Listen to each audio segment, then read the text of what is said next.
Hello everyone and welcome to another Destiny Hangout. And today we're going to discuss the movie The Matrix.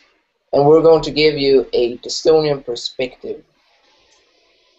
And for those of you that are not familiar with this movie, a short synopsis is that Neo, the main character, is in an artificial reality that he believes is real. And then he gets out of this reality and he walks the process of understanding what this artificial reality is and how he came to believe that it's real, and then learn how to direct it. So I suggest you watch it if you haven't. And I have two participants with me here to discuss this movie, and it's Hilda from Slovenia. Hello, Hilda. Hello. And Valentin from Slovenia. Hello, Valentin. Hi. Hello. And so let's start off here. Hilda, in real terms, what is the Matrix? And here I mean, what is the Matrix in our real life that we are living here? And is there such a thing that we can call the Matrix? Yes, there definitely is. In terms of our real life, the Matrix would be our mind, the mind of every single individual in this world, which is a lens through which we see the world, and that lens is usually comprised of knowledge that we have taken in throughout our lives, society's norms, knowledge that parents have taught us, rules, regulations. We have a lot of fears in our minds which limit us from sometimes doing things that we want to do, or almost always actually. We are very much limited by fear, and that fear is actually the main component of the mind matrix that keeps us following a certain accepted way of existing, which then in this world causes a lot of abuse. The individual is caught then in his mind and is not able to really see reality for what it is. And so a whole bunch of individuals together just doing their own thing through their own mind, all apparently special. I mean, apparently they're all unique and whatnot, but they all work in the same way. And that way is not best for any human being or our collective together. So yes, we are caught in our minds and we are not able to see reality for what it really is, and we're not able to do anything about it. Yeah, so what you're saying is that the Matrix is really ourselves in a way. Like what Exactly. we accept ourselves to be. Exactly. So I'm just gonna put it out there that for you watching, you're welcome to place questions, and we'll answer them as effectively as we're able to. So Valentin, what do you have to say about this question that I asked Hilda? Yeah, so the movie Matrix is very cool because it is the closest movie representation of how reality or our system actually works. So I suggest everyone to watch it in order to get more familiar with all the facts. So in the movie, when Neo becomes aware about the reality, he discovers that we as human beings are in role of biological batteries to power the systems. In the movie, these systems, they are the robots, the beings who took the reality and created the artificial reality. So our bodies are also functioning in this similar way. We have physical bodies, then we are in these bodies as living beings, and then we have something that is called the mind, or the mind consciousness system.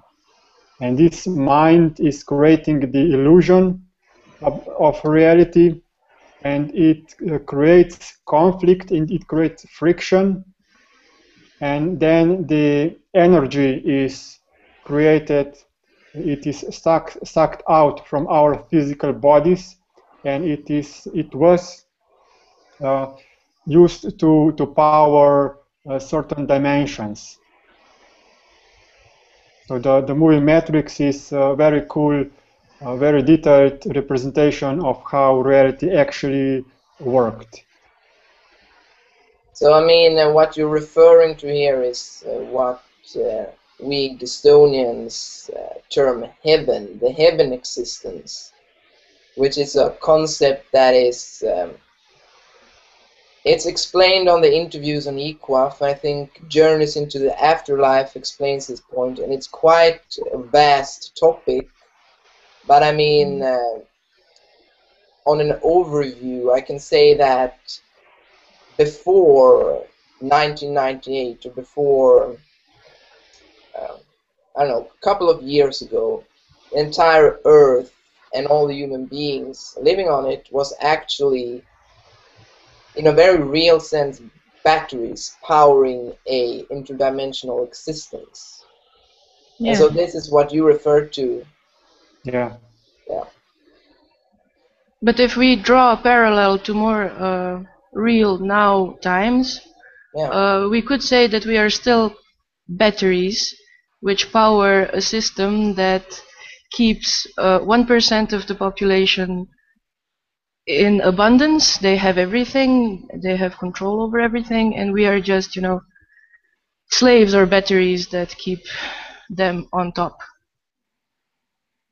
Yeah, that's a cool point. Also, this polarity, it's present everywhere, not only in our own personal lives. You know, we have our bad days and our good days, but actually, in terms of money, in terms of resources, we have those extremely wealthy and those living very near to death because they can't get sufficient nourishment because they don't have any money. Yeah. Yeah, so the functioning of this matrix has been quite extensively changed in the past years, but we are still under influence of the mind of this matrix, and each one of us has now the task to remove themselves from these remains of this illusion of the matrix and starting to see the reality for what it actually is. Yes. Yes, exactly.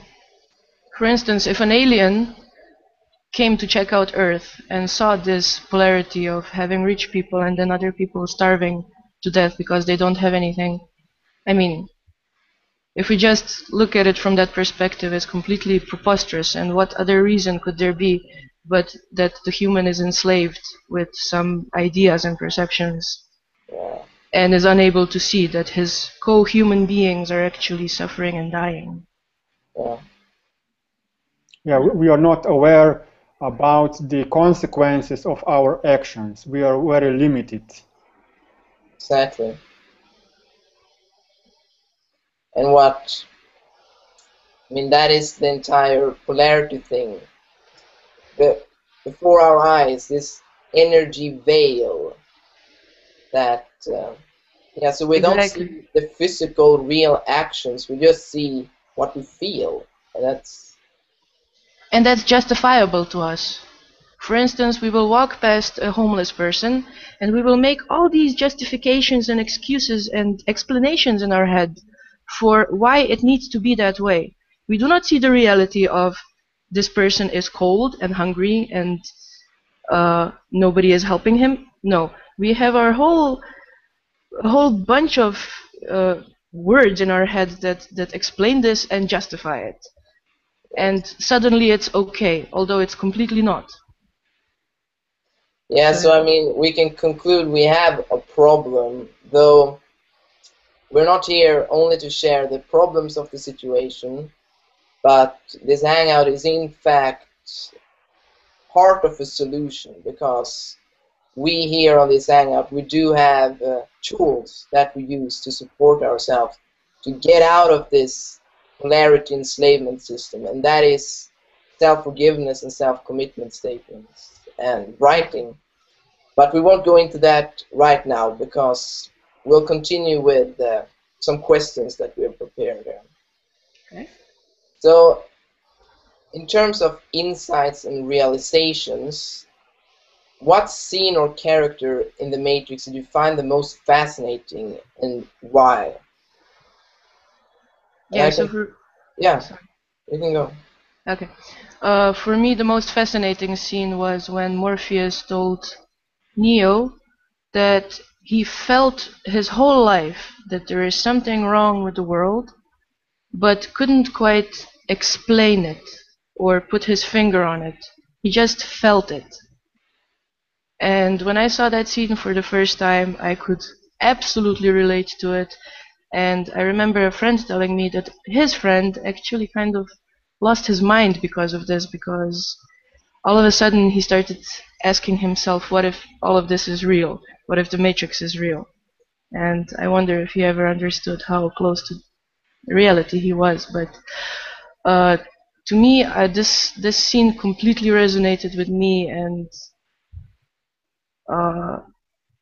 I don't know, I guess in that moment I was hoping that the Matrix is going to give me some answers, but later I found out that I have to look for the answers within myself. Yeah. That's it. Okay. And you, Valentin? Yeah, so the scene that I remember the most is when Morpheus met Neo and explained that he's living in kind of illusion, and he offered him two pills. One was red, and one was blue. So if he would take one of them, he would remain in the matrix, in the illusion, and if he would take another one, he would wake up and see what the reality actually is.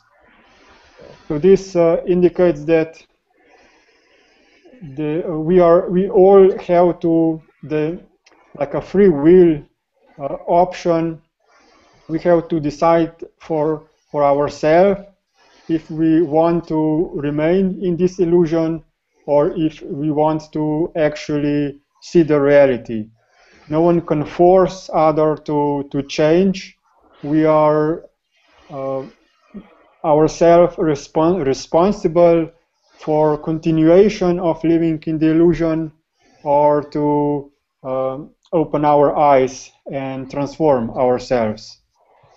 And then, of course, when Neo decided to see the reality, he then woke up in the kind of incubator, in the liquid, and he saw that he was actually like a battery, and that this illusion was just like a reward to a compensation for his contribution of energy, of his life energy. So we are powering our minds in exchange for this substitute that is called the energy, or we call it also the emotions and feelings. But this energy actually destroys our physical bodies. It sucks life substance out of our physical bodies, and it eventually destroys us. So it is best for all to take the other pill to wake up from the reality. The process of waking up is a bit painful. It is not very pleasant, but then the life after waking up can be actually more enjoying and fulfilled than this illusion that we are currently living in. Yes, I agree with you on that. And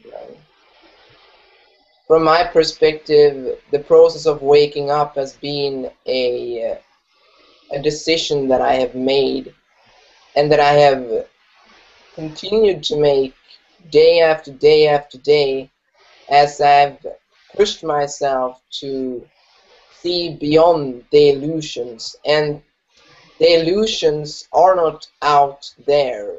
The illusion is not a conspiracy theory.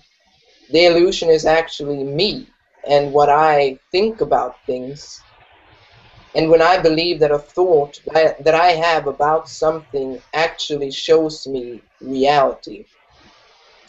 But the fact is that it doesn't. And so the process that we're suggesting here is that, I mean, to take the chance and step beyond thought to see what is beyond. Because really, that's the main essence of it.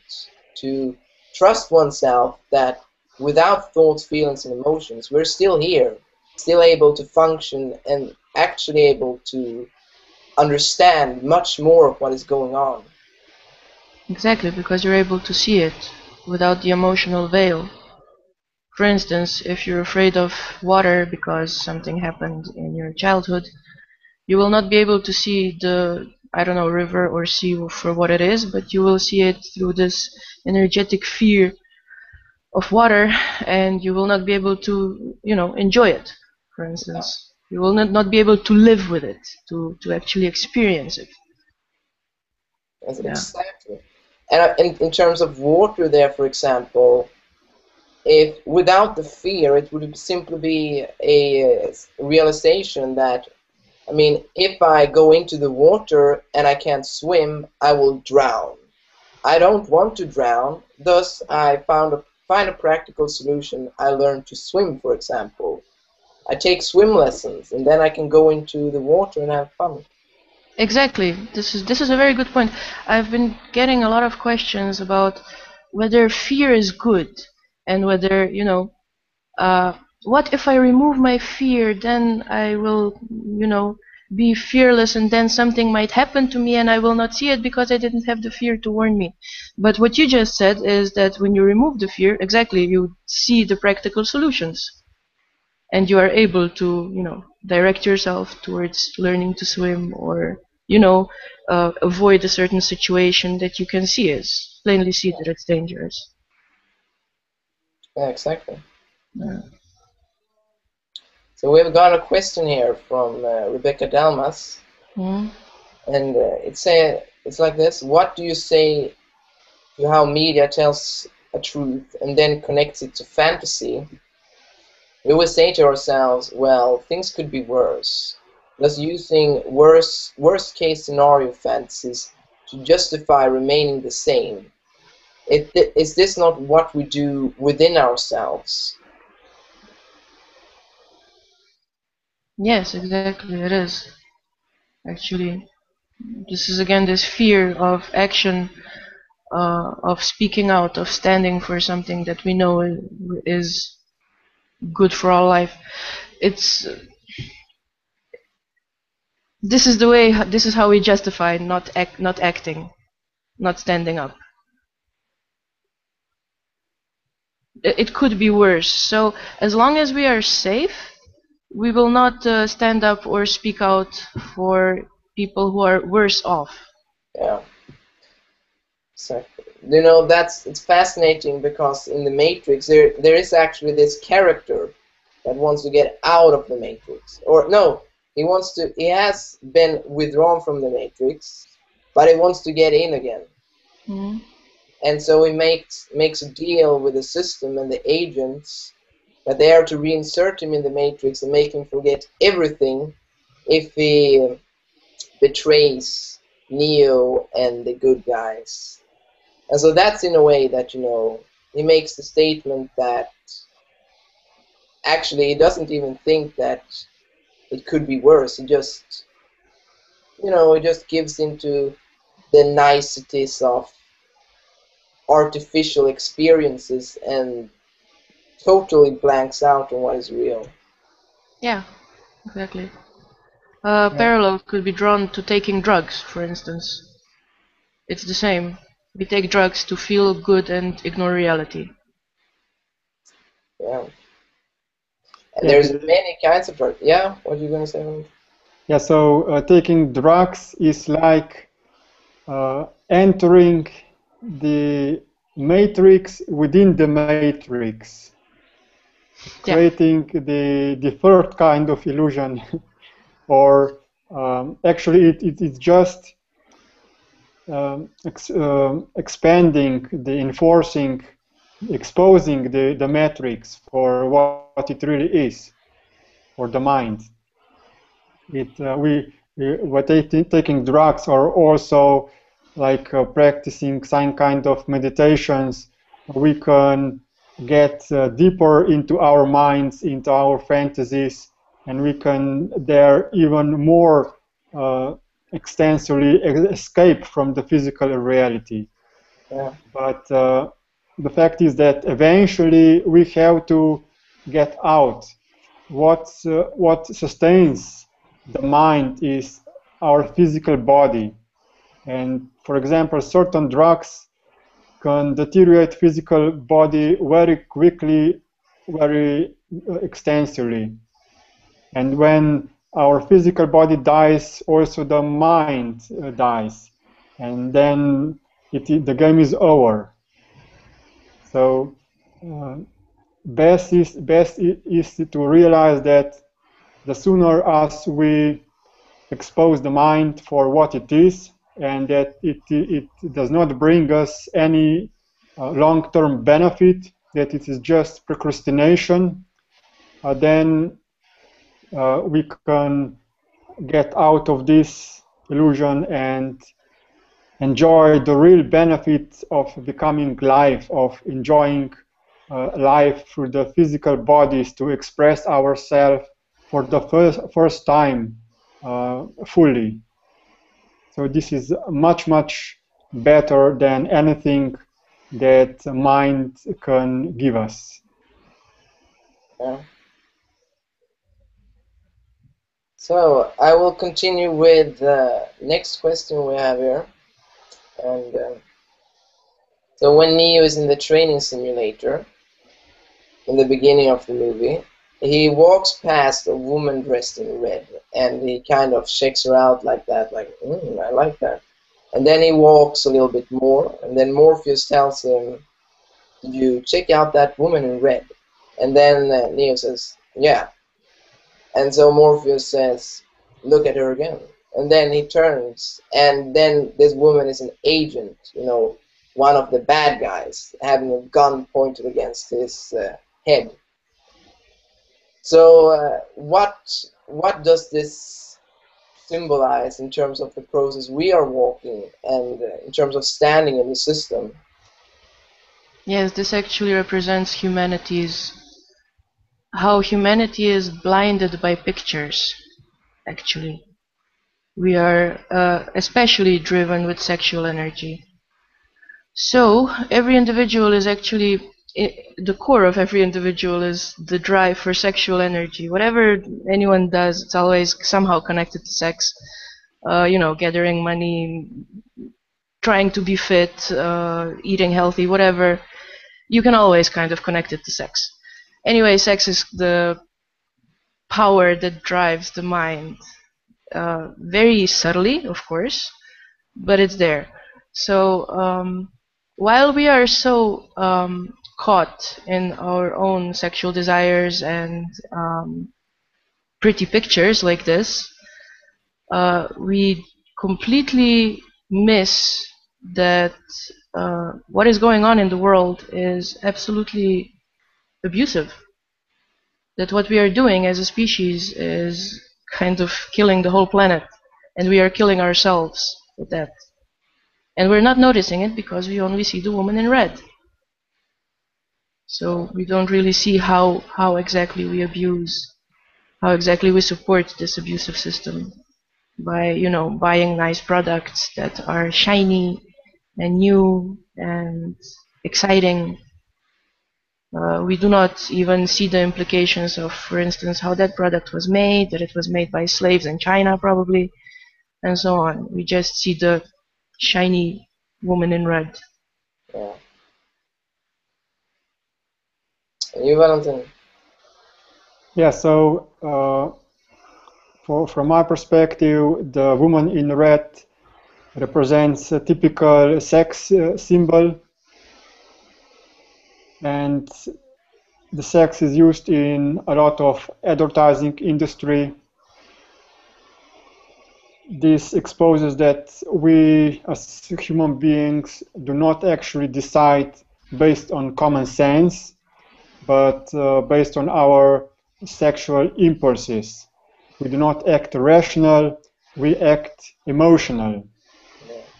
But however, when we are all able to take the second look and dig deeper behind the veil of advertising industry and see the reality for what it actually is. So we can expose all the true agenda, the desire for profit from the and industry, from the corporations, and then we can make better decisions to decide what is best for all, and to change the world, so that we are not, firstly we have to change ourselves so that we are not under influence of these emotional or sexual energies, and then we can become more responsible creators in this world. We can create new system that will not have need for sexual manipulation in order to distribute goods. We can all distribute goods equally based on fair share, and we can stop this manipulation. We can stop manipulating each others and respect each others, and start living in this world based on other principles, to respect other living beings, to create something like heaven on earth. If I may just add, the woman in red, or sexuality in general in this world, is actually used as a smokescreen by the elites of this world, because they realize that anything that has to do with sex, or remotely, even just Kim Kardashian's ass, just put that in the headlines, and you can behind the closed doors pass any kind of abusive law that you want to enslave people with. So that's actually what the woman in red represents. It's a smokescreen. It's a mask with which we as humans actually mask the abuse that we cause from ourselves. It's ridiculous, but it's true. And currently, one of these smokescreen is football. Exactly. Yeah. Yes. So all the attention of the world is focused on tiny piece of blown leather, and we totally ignore all the problems and think yes, that exactly. that if we can just enjoy that, all the problems will go away, but it's not true. So this is one of the veils that is now slowly but surely, I think, is starting to fall, because I've seen many artistic impressions on Facebook. For instance, there's the stadium and it's all lit up, and there's doves of peace flying out, but who is looking at it is this little boy without shoes, without in just a shirt. So I think people are starting slowly but surely to see through that veil. I think that is now becoming more prominent with internet. I think we have slowly but surely started to rid ourselves of the matrix. Yeah, I see the woman in red. For me, it symbolizes the point of don't judge a book by its cover. And also by the point that, we tend to be quite gullible as human beings. We maybe meet someone we have a positive feeling about them, or it might be that we meet as a girl or guy and we would like to go into a relationship, and we just follow this experience, like, and then we totally miss that that person might be an agent. Or, I mean, what that would mean then symbolizes that that person in their presence and beingness might be someone that is not at all compatible with us, and that might, and in us going with that person, we might create dire consequences for ourselves that we could have avoided if we would make a rational, non-emotional, non-feeling based decision to interact or not interact with that particular person. Yes, exactly. I can completely relate to this. Yeah, so we have a question here, and it's from Rebecca Dalmas. And it's as follows. Is it not ironic that we spend so much thought and energy and creative ability to maintain a separation from living for real? Do we not see that we could use the same to build a world that is best for all? Yes, it's absolutely ironic, but it's also absolutely understandable because, we've been working this way since we were born, and we have learned not to question our minds, our fears, our way of working.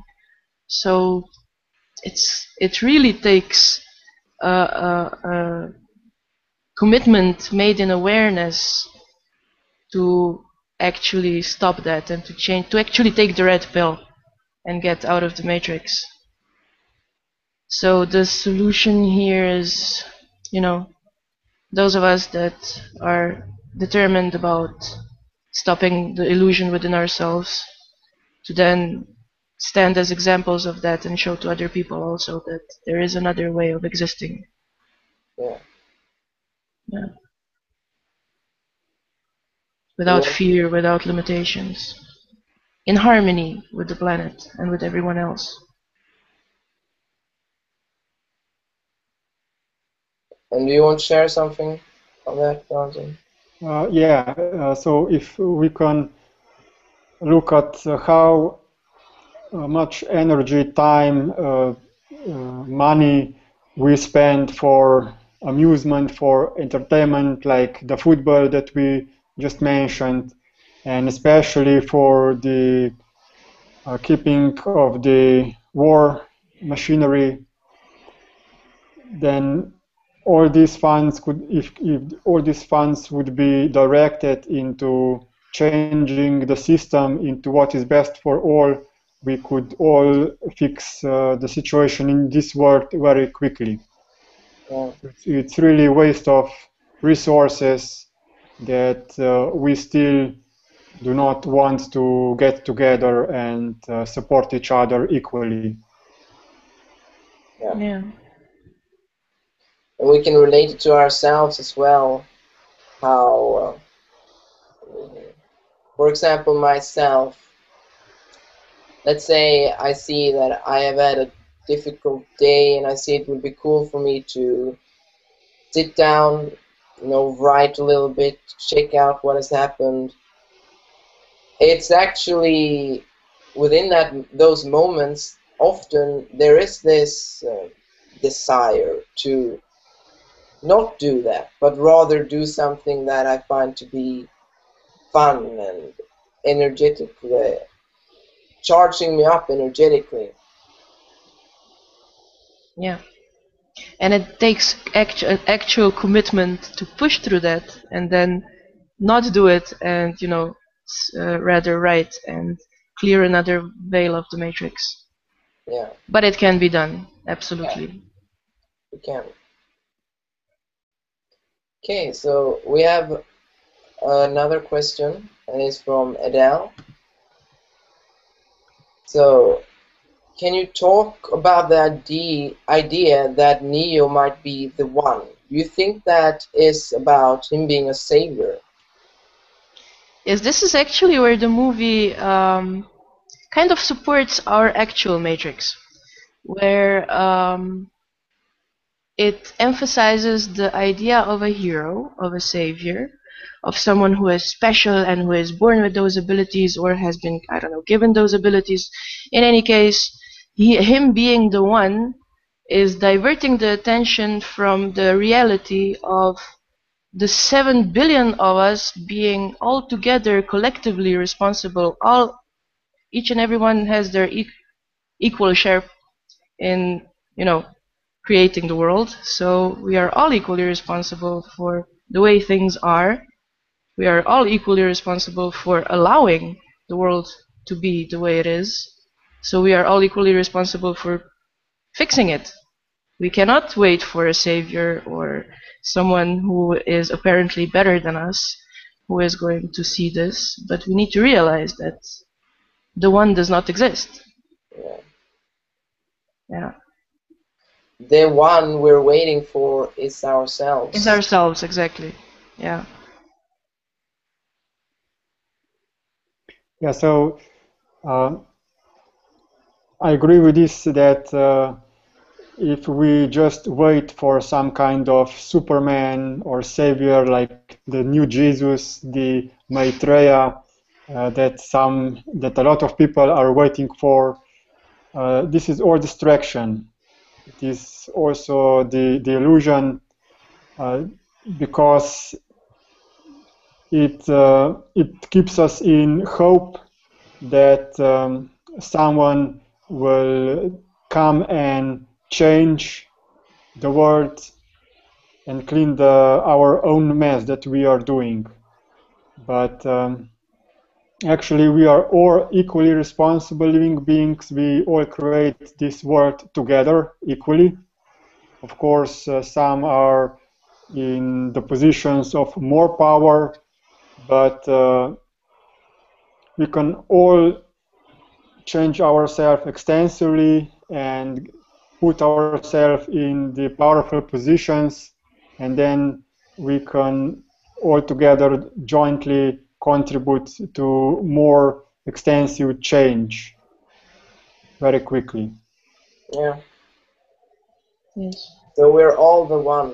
1 + 1 + 1. Yeah. Yes, exactly. And we have another question from Marlon. What's your perspective on the end of the trilogy? What did it mean to you, and whether it was supportive to create the possibility of a breakthrough or the opposite? Yes, this is actually, again, it connects with the previous question about the one.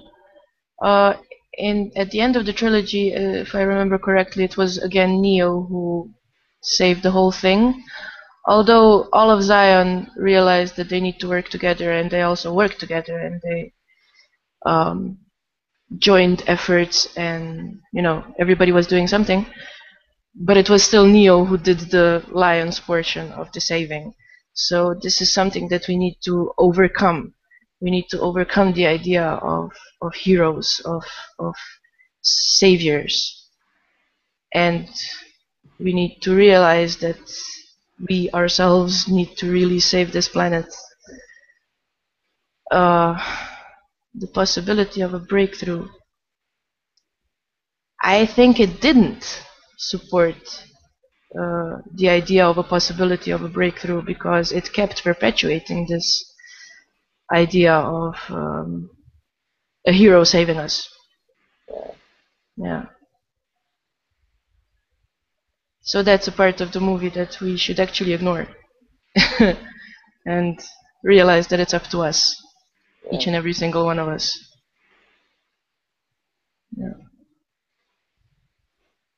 Yeah, so we are used to living separately in our minds, and we do not collaborate much.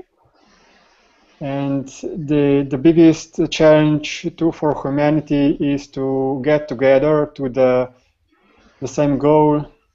Like we are in a Desteni, creating a global movement, global group, and when some people stumble upon Desteni and or where we introduce, where we invite some people to join us, they then take a quick look and say, well, it's an interesting concept, but I have my own way, I have my own religion, my own process. I do not want to join, and this is one of the main obstacles that we are facing with, because everyone wants to be an their individual, own. yes. Yeah. Or my favorite would be I have already done process. That one really makes my skin crawl. Yeah. So yeah, the biggest illusion, the builder of the matrix, is this perception of individuality. We all want to be special. We all want to be unique, like snowflakes. In that failing, of course, to see that snowflakes together make this wonderful snow, which can be, which can do a lot of things when they're together. But we ourselves, just today, I saw a post on Facebook from a person who did some kind of test. It was a quiz. I think it was an application that checks your Facebook posts and then tells you what your personality is. And each and every single person that did that had that they're solitary. One of the traits of their personalities was that they're solitary. So this is very interesting. We live in a world where we are all solitary, apparently, but there's like 7 billion of us. And it's like this oxymoron. There's a lot of people right now that feel lonely, for instance. And, feeling lonely in a world of 7 billion co-humans is really, when you look at it from afar, it's really funny. It's amazing. And this shows just how unable we are to see each other as humans, as human beings, actually, not as a bunch of definitions like you are a male, you are sexually attractive, you are this, you are that, you have money, blah blah, but just as humans. And this is what makes us unable to cooperate, actually. Yeah. And it's interesting also that, we are unique. It's not that we have to try to be unique. It's just like, yes, well, we are unique. That's just how I was born like that, he was born like that. It's not like currently our idea of individuality is that we somehow have to build it through our lives and sort of protect it, and we have to make sure that we separate ourselves, have our own ideas, our own beliefs, our own way of speaking, our own way of writing. But I mean, it's really like a fear of losing our uniqueness. Yes. There was this sentence that Anna wrote, and it stuck with me, and it's gonna stick with me forever, that everybody on this planet wants to be special, and in that, nobody is special. Yeah. Yeah. So that's one interesting side of this illusion. Yeah, go ahead. This desire to be something special is actually connected to our economic model, where we have to create something special in order to create added value, in order to be different from other products, and that we can sell it for the money, to create desire to people to buy it. So this is because we in this system have to fight for attention. We are not granted basic living needs unconditionally and equally. We have to earn it by becoming something that society cherishes, that we are valuable to society. But we can see other beings like animals. They are born and they live, and they do not have to prove themselves.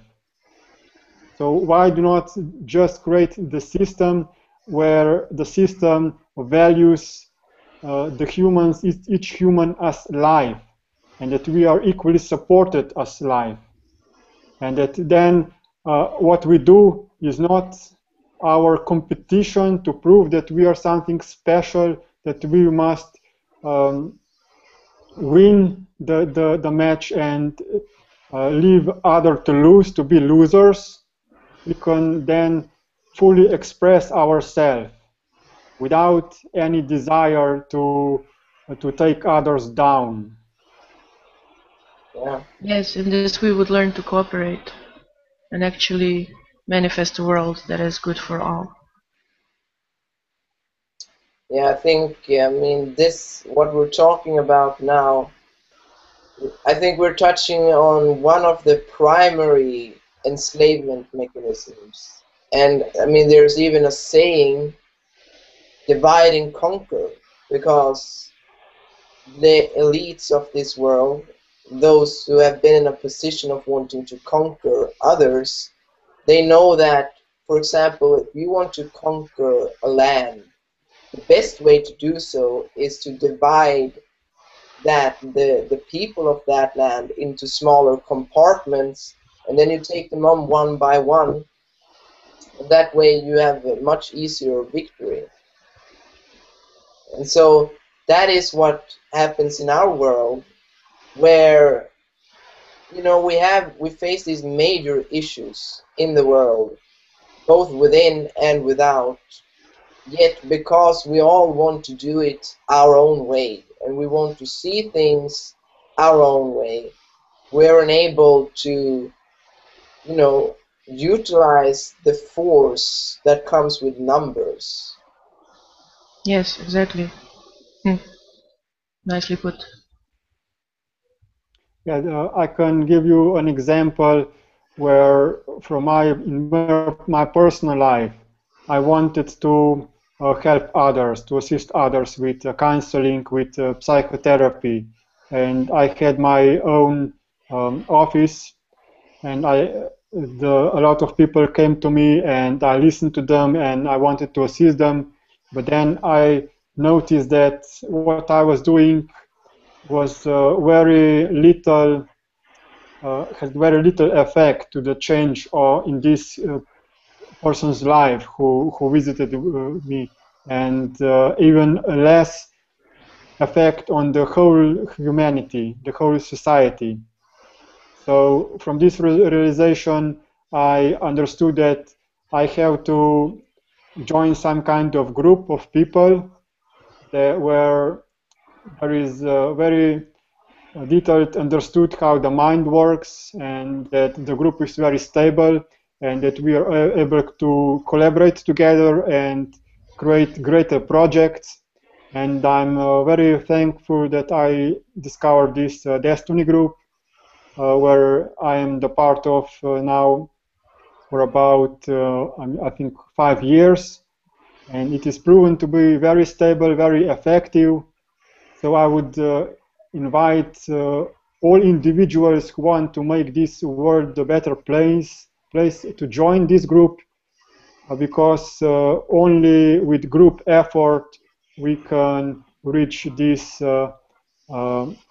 breaking point where we can create a big change in this world.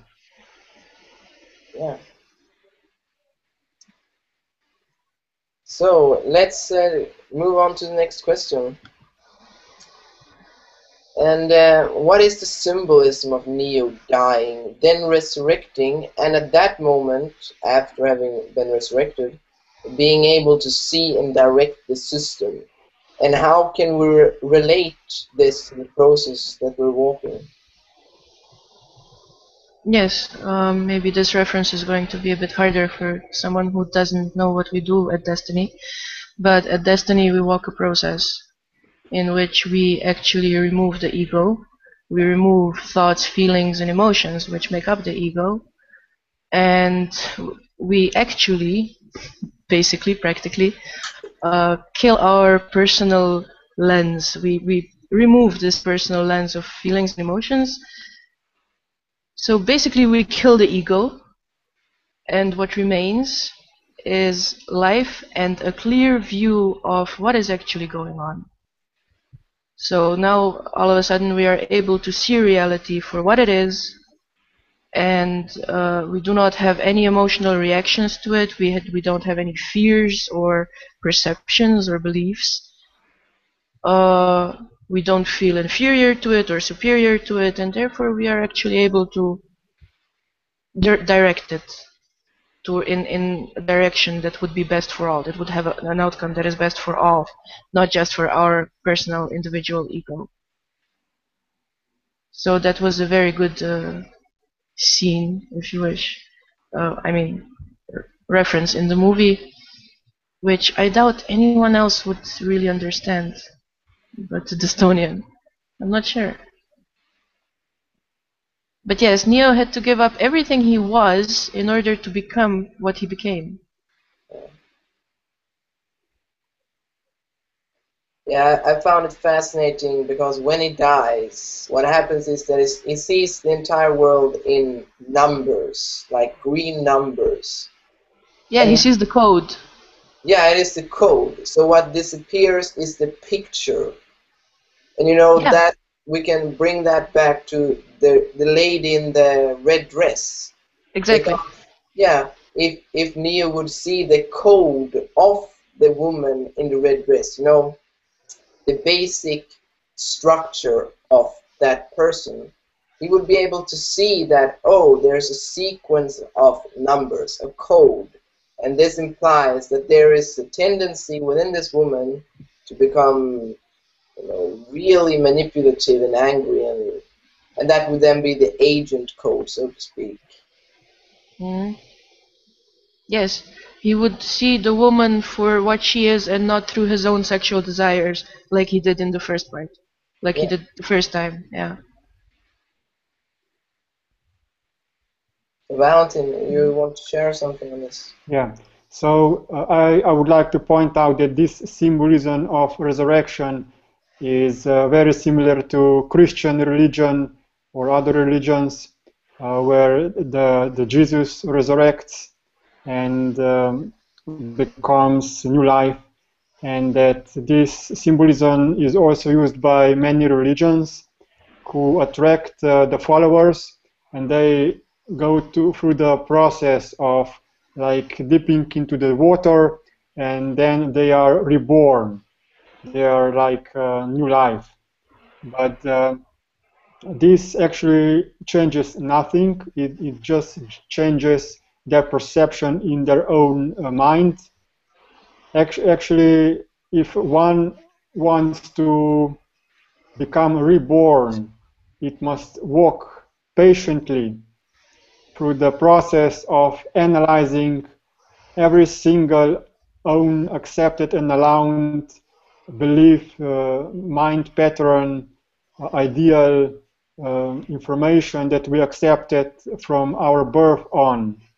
And this is a long process. It takes time, it takes patience, dedication, and then when we run this antivirus program, when we clear our mind patterns, we are able to release from the mind, and then we are actually reborn, and we can see the world for what it is. We can see all the structures, all the relationships, all like the code in the computer. We can become master programmers. We can detect every single defect in the code and the reality, and be effective at correcting it. Yeah. So it relates a little bit to this statement to be in the world but not of the world. Yeah. Which means Yeah. that, for example, if I take an example from my own life, I understand that I have to get a job, I have to go to my school, I have to make money, you know. But unlike the average person, I understand that this doesn't define me. It's not that I moved to do this from a starting point of believing that it would somehow make me more, or that the work would create me, because I understand that, okay, I came into this world, I am here, yet this world is not me, so to speak, because I mean, I am here walking as breath, as a place of nothingness. And so what is here in this world is simply a code that I walk through, that I direct, and that as such I don't accept and allow myself to become possessed with and define myself according to it. Yes. Yeah. Yeah, so let's move on to the next question. When Morpheus says that Neo is a slave, born into a prison he can't smell, touch, or see, what does he mean by this, and how can we relate this to our own processes? This is exactly what describes the mind. The mind is actually a prison that you cannot touch, see, or smell, because it's been with you since we remember. I mean, since we became aware of ourselves after birth. It's been the way we have experienced ourselves through various fears and desires and wants and needs and perceptions and beliefs. And all of this, what I've just counted, it's all the prison. Every single one of these is a bar in the prison, and is a veil. And these veils need to be removed in order to actually see reality and be able to actually move within the reality. Because as long as we are limited by these fears, the bars, the mental prison, we are not able to do anything. We're not able to stand up for anything. We are just, kind of drifting along and hoping for the best. Completely enslaved with this prison. Yeah. So removing this prison, yes, is kind of, we could say also a rebirth. When you actually kill the prison, kill the ego, kill the mind, and actually be born again. Like Valentin said, it's not a short process. It's not as easy as, getting shot and then resurrecting. But it is as simple as stopping accepting things the way they are. Stopping our beliefs. Once we actually realize that our beliefs are not reality. If maybe someone can put it a bit clearer. Yeah, so this prison we cannot smell, touch, or see, but actually we can see this prison, but not with our physical eyes. We can, instead of looking outside, we can start looking inside. We can start observing our mind, our thoughts, our pictures in our mind, so we can actually see these pictures in our mind that is like kind of non-physical pictures, but it's still a lot of tangible kind of material that we can work with. So it's not like working with air or fog. There are tools here at the Desteni that everyone can use, that can be learned, can be taught, and we can firstly convert these thoughts from mind energy to physical. We can materialize this mind process. We can speak out our thoughts, we can write them down, we can just materialize them, and we can then also see this prison on the paper in front of us. And this gives us the whole lot of opportunity to analyze, to dissect the structure, to actually see the code, and to see what code is keeping us in illusion, which is not supporting our universal physical reality, which does not support life as equal. So this prison can actually be made visible and tangible. We can touch it. We of course cannot smell it, and we do not need to smell it, but it gives us very powerful tools to make it visible, and then we can like open the doors and step out of this prison. Yes, what we do at Desteni is actually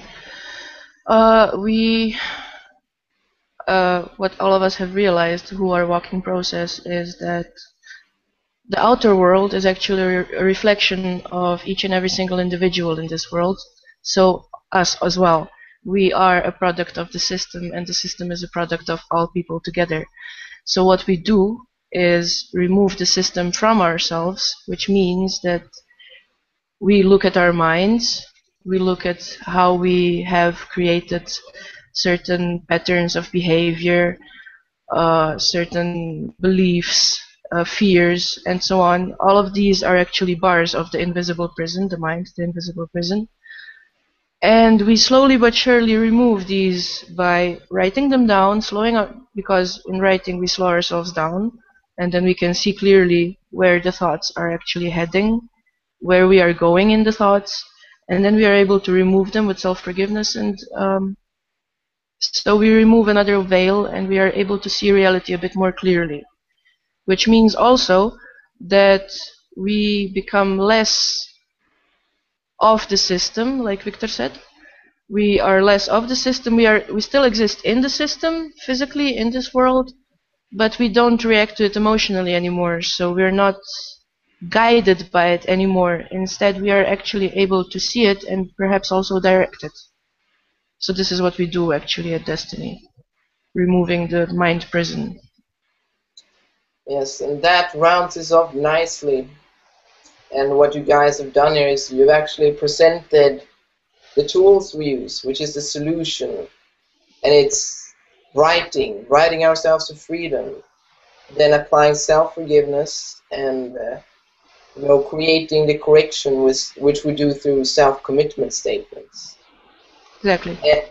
And for those interested in learning more about this, there is a free course, and we'll place links to this in the description bar. There is also a website, desteni.org, which have most of the information for free, so you can learn everything that you need to know to start your process. And yeah, well, that is cool for today then. So I'll say thank you to Hilda and Valentin. Cool that you came. Thank you. It was my pleasure to Thank you for participate. having us. Yeah, likewise. And then next week, Joanna will be hosting the next movie hangout, and she will talk about the movie Transcendence. Okay, so until next time, bye everyone. Yes. Bye everyone. Bye. Bye.